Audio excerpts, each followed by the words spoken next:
A quiet girl named Lina Cuevas went to a public school on the outskirts of Vancouver.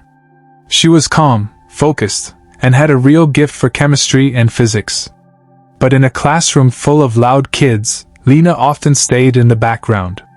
She lived with her mom, Raquel, in a small apartment in the north of the city. Her dad had left when she was just 3.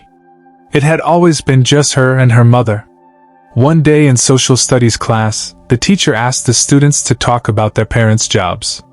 Lina quietly wrote in her notebook, "My mom works at the Canadian Space Agency." When it was her turn, she stood and said it softly but proudly. Someone snorted in the back. And then the teacher, Miss Donovan, looked up with a small smirk. She raised her eyebrows and repeated the question. "Your mother?" She didn't say Lina was lying, but her voice said it all. Lina's eyes fell to the floor. She said nothing, and the room went silent. She waited for the bell to ring. Then she left without a word. The next day, things were normal, until halfway through the 3rd period. There was a knock at the door. Miss Donovan looked up, expecting someone from the office.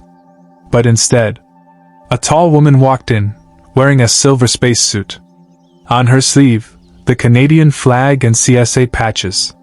She held a helmet in her hands.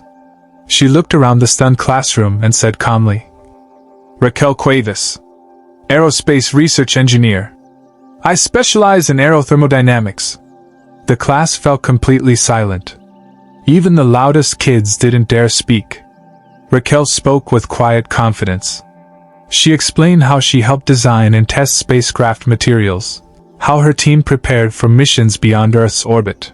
And at the back of the class sat Lina. Still quiet. Still unnoticed. But her eyes were full of calm strength and pride. She didn't have to say anything. Everything changed after that day. No more teasing. No more doubts. Even the most skeptical kids learned one thing. Never judge someone by their silence.